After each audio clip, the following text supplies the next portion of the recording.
welcome to Global Business. I am Imewole Ohiamokai. Today on the program, we shall be looking at budget delays and its impact on the economy, especially down to a sector like education. Remember that those who are educated are those who are the future of tomorrow. In fact, an uneducated nation is no nation at all. Anyway, Senami is our anchor of our special feature today on budget delays and its impact on the economy and the education sector to be particular.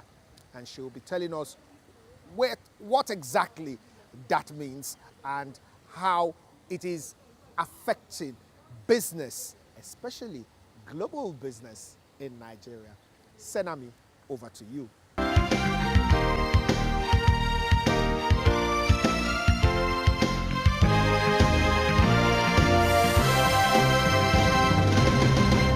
Thank you very much, Imewore. And just like you heard, today we are focused on the effect and the impact of delay in signing the budget.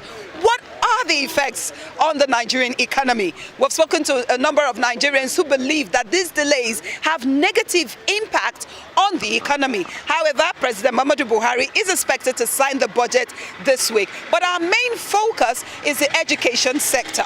How has the lateness, how has the delay in signing this year's budget affected the Nigerian education sector? What impact has it had? How is the sector faring without a budget? Today's show is inspired by Budgit, the budget tracker organization. But first, let's take you to the streets and have you listen to some of our respondents and their thoughts on budget delay. The President Muhammadu Buhari is expected to sign the budget into law next week. That's this new week coming up.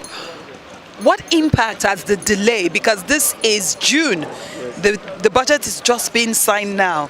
What impact has this delay had on the economy? The impact is that if the budget is not signed, it will cripple the economy.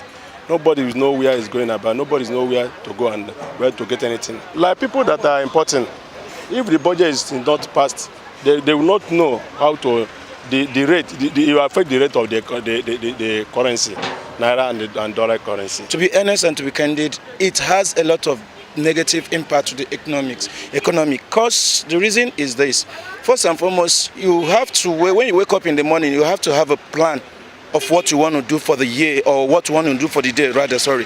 But now, till afternoon, you don't know where you're going to or what you have in plan. How would you want to know how your day is going to be or the end of the day is going to be?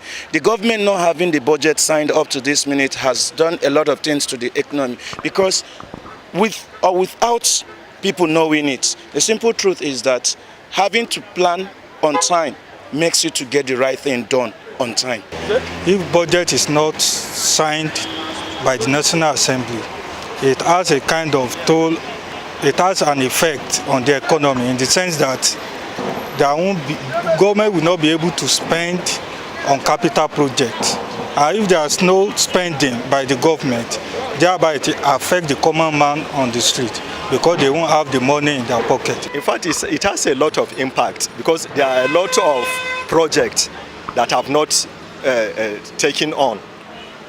You know, the president wants to have a lot of projects. We have roads, hospitals, schools that are supposed to be done.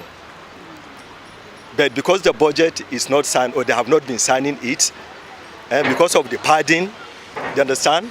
So that is why it's having a lot of effects. Even the increment of the salary, it has not taken place because the budget has not been signed.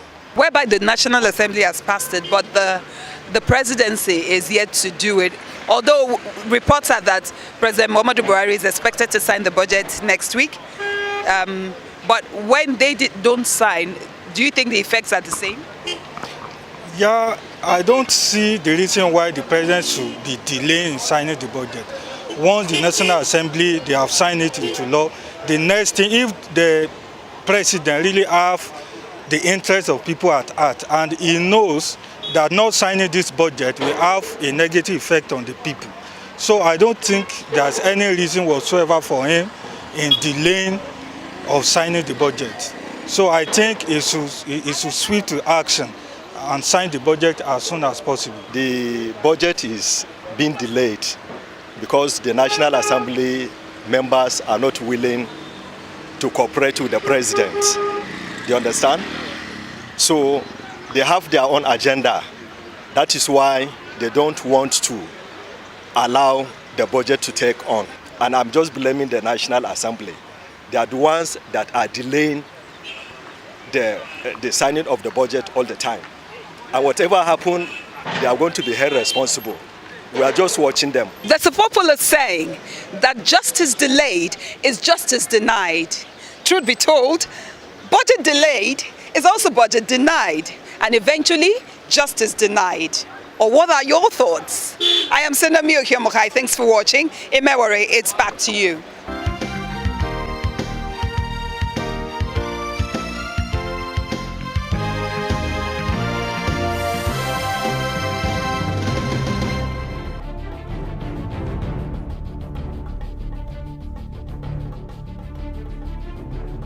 But if you think of it properly, you will understand what is going on is a game between the executive and the legislature against the Nigerian people. The Nigerian people don't understand what is going on, but these two, the arms of government, are playing a game which they are quite enjoying, and they are playing it at their pleasure.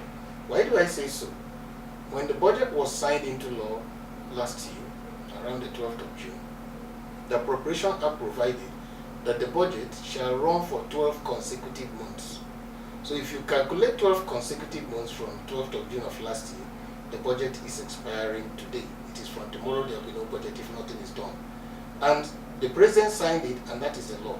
So while we were expecting the budget to come to an end by the end of December, in accordance with the financial year, and we define the financial year as a period between January and December, the two arms of government knew very well that they were going to run the budget up till maybe the end of May or early June.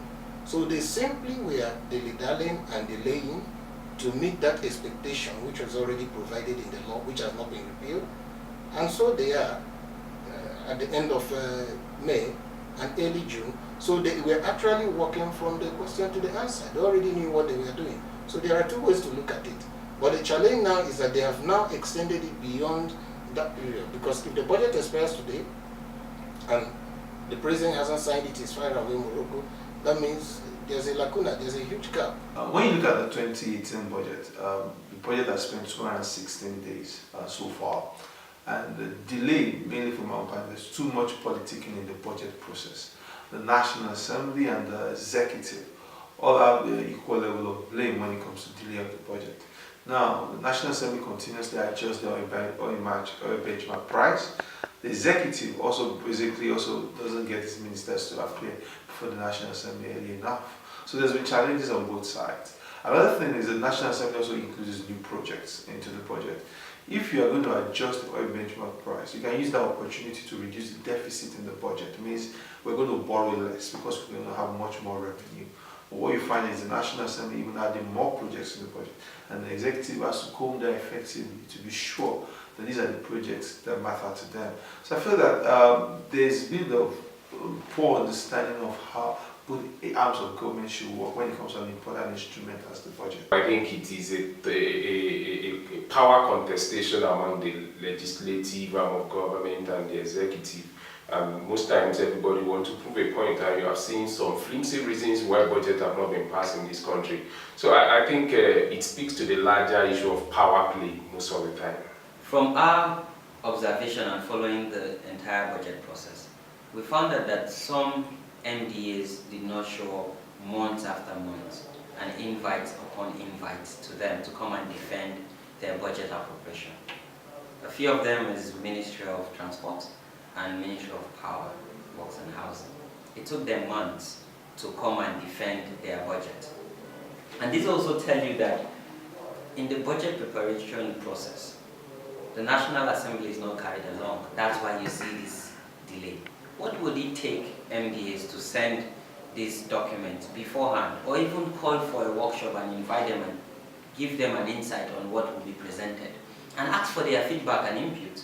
Because most time, it's that bureaucracy or lack of cooperation between the executive and the legislators that makes our budgets cumbersome, and a lot. Then you see a lot of discrepancy and fight over issues that are not even, that does not affect them, but rather affect the ordinary Nigerians that rely on budgets. Part of the reasons for the delay are inherent weaknesses in the budget process. So, by the time the presentation of the budget is laid before the National Assembly by the President, there is no consensus among the executive, even the leading ministries, and even the other ministries and the legislature on what should be in the budget.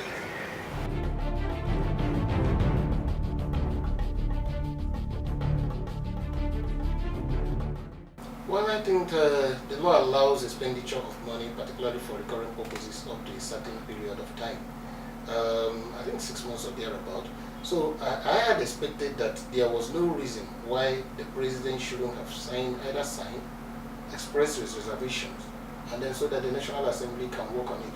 What you see clearly is that governance is taking a back seat in Nigeria. The political mood has taken over. And even before, governance had not been on the front burner because of the differences between the executive and the legislature. So it's a very unfortunate scenario. There's clear dereliction of duty on both sides, and it's a really unfortunate scenario.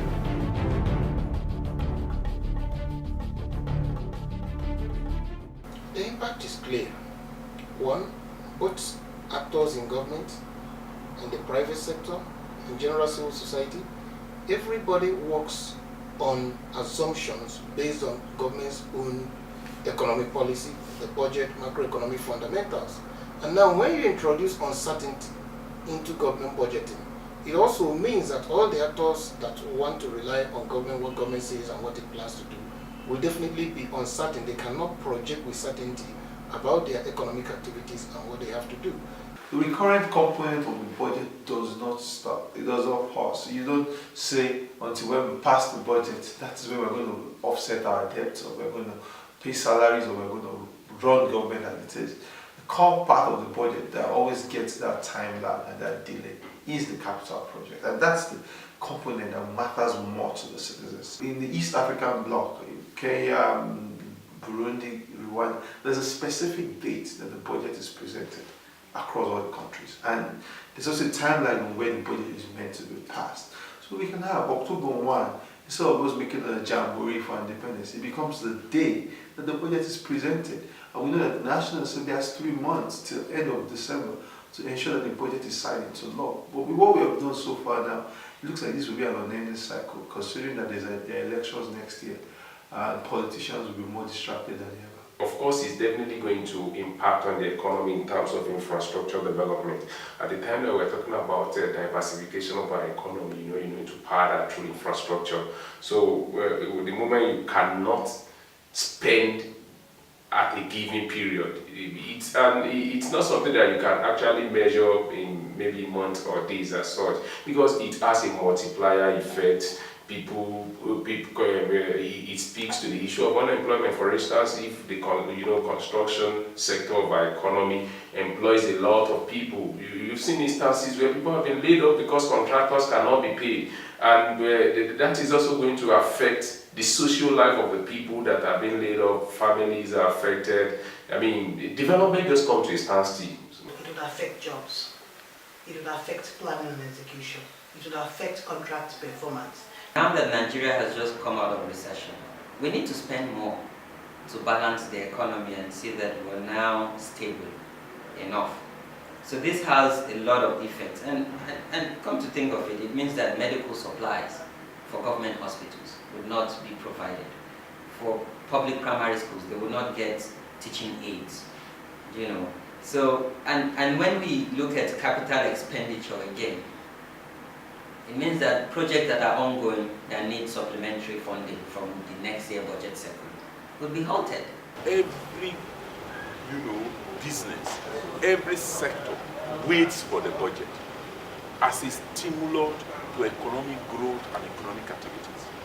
And so when there is a delay in the budget process, it affects the economy. in a lot of ways, because they will not know what the policy direction is, they will not be able to plan, and more importantly, it leads to low capacity utilization, low budget implementation.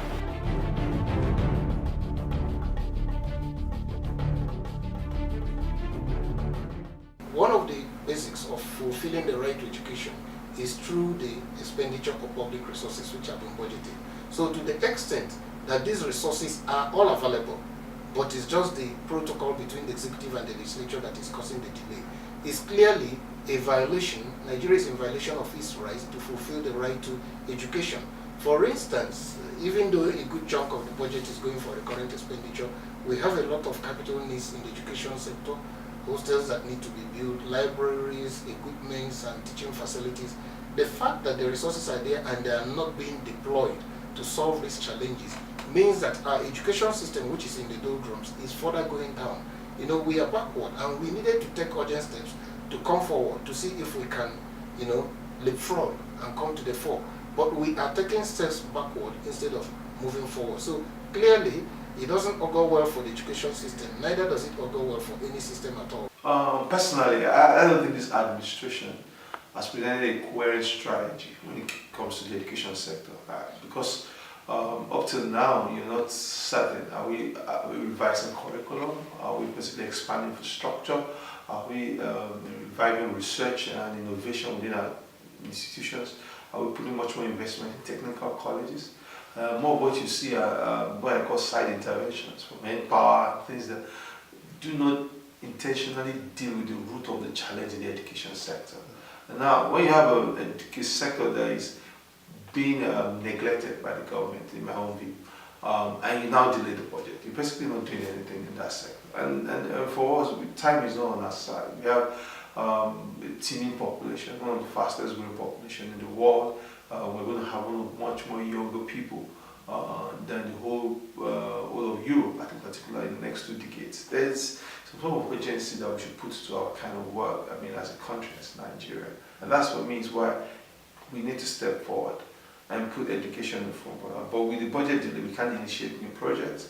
We can't even, ministries or MDs can't even effectively plan. And sometimes, because of the delay in the budget, funds are released so late. So before you even can conclude a protracted procurement process, you are told to round up and return all funds back into the coffers of the treasury. To a large extent, it affects the education, and that is the reason why you've seen from ASU to NASU to every actor within the system. You have been seeing that it is one strike today, another strike tomorrow. And one peculiar thing about Nigeria's educational system is that even when the budget was consistent, the minimum standard set by, I think, is UNESCO in terms of how much of your GDP that should be going into education, we are not even meeting the minimum standard. So how much more when we now come to the point that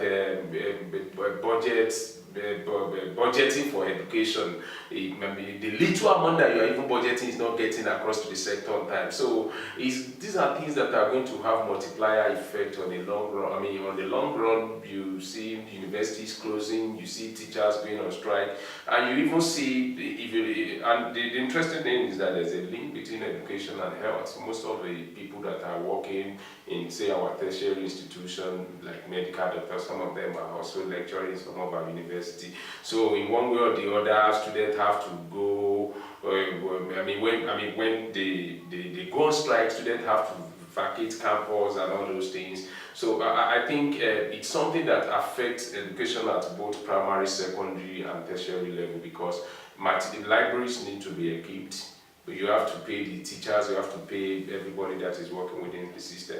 But I think the larger issue is that the little amount that is budgeted, by the time it cannot get to the sector on time, it has a ripple effect, like I told you earlier. The challenge that we are not seeing is that when you are not consistent, when for 3-4 years you are not consistent in your budgeting, I think the impact is waiting for us in the future. Just like I was saying, for example, you have federal government projects that are being carried out within different sectors, and specifically for education. You have contractors that need to be paid. UBEC is one of the implementing agencies for federal government. UBEC is one of them. Now, UBEC is supposed to be paying contractors for projects that are being carried out. But when there is no fund, they can't carry it out. The procurement process is a very long process. Now, just one component of the procurement process requires that contracts and tenders should be advertised for at least 6 weeks. 6 weeks is almost 2 months. That's down the line. Then you have the whole procurement process, evaluating the bids, then awarding a contract before funds are allocated to the winner of the bid. That would definitely impact how infrastructure is being carried out, or infrastructure construction is being carried out at the education sector. You would have projects that have been abandoned. You have contractors that will tell you that I haven't been paid for this milestone, so I'm not going forward. Then you have depreciation. Projects, for example, a school that is being built, the contractor doesn't roof it at the time it's supposed to roof it. Then you have vandals using the place. You have the building coming down. You have the fact that nobody's following up the process because nobody's sure where we are at different points. So the education sector of its own, just like every other sector, is also going to be negatively impacted by a late passage of the budget. Right now, our education sector is in crisis.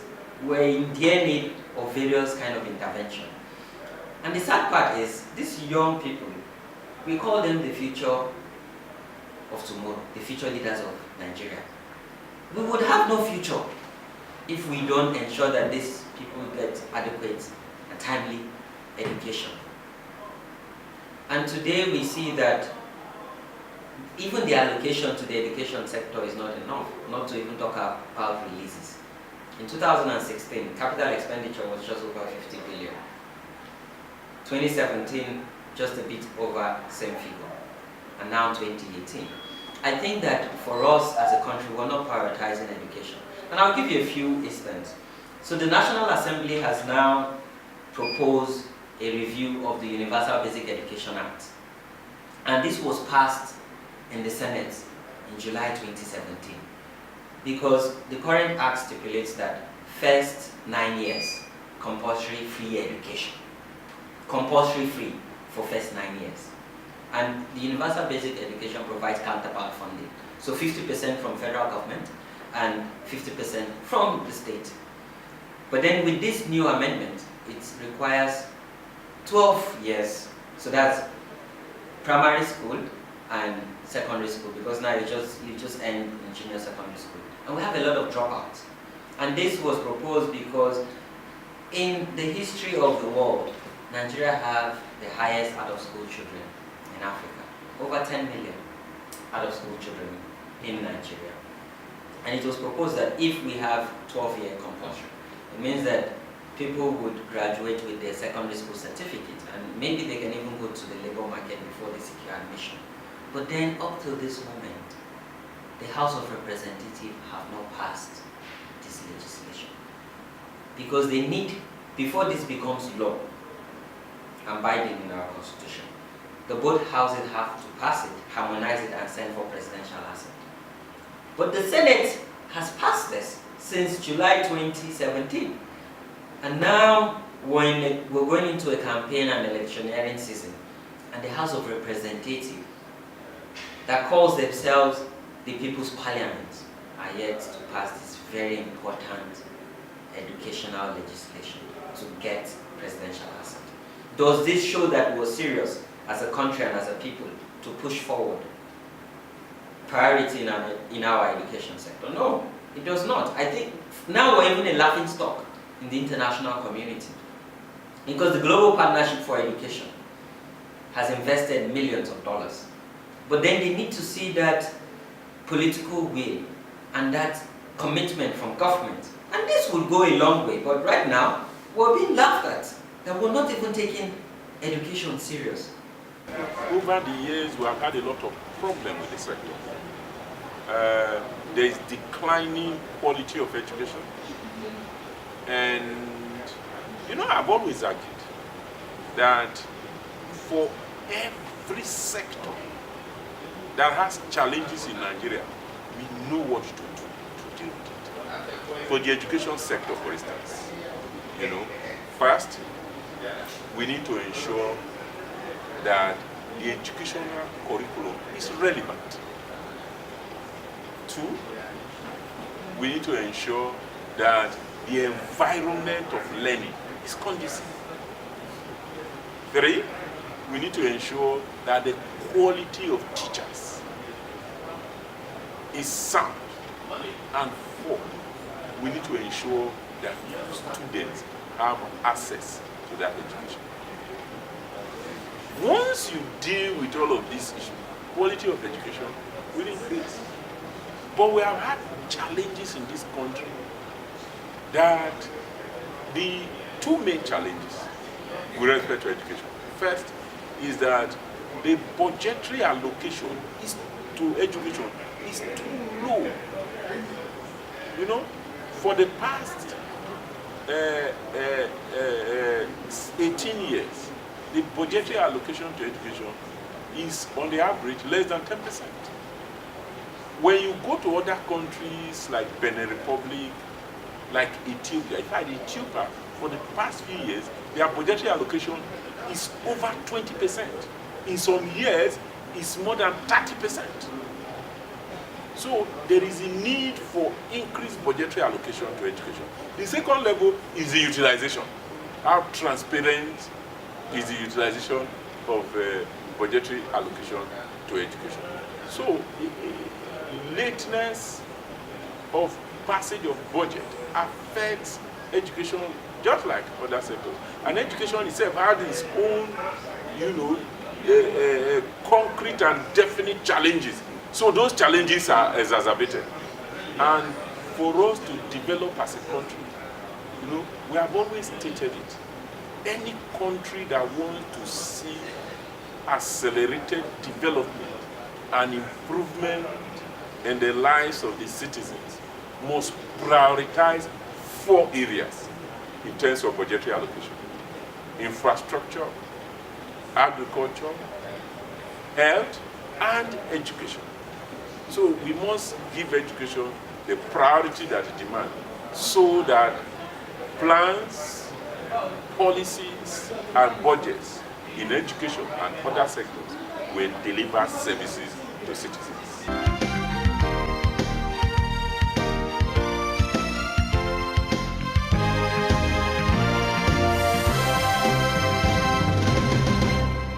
Well, what more can I say? I'm sure that we'll continue this program next week on budget delays and its impact.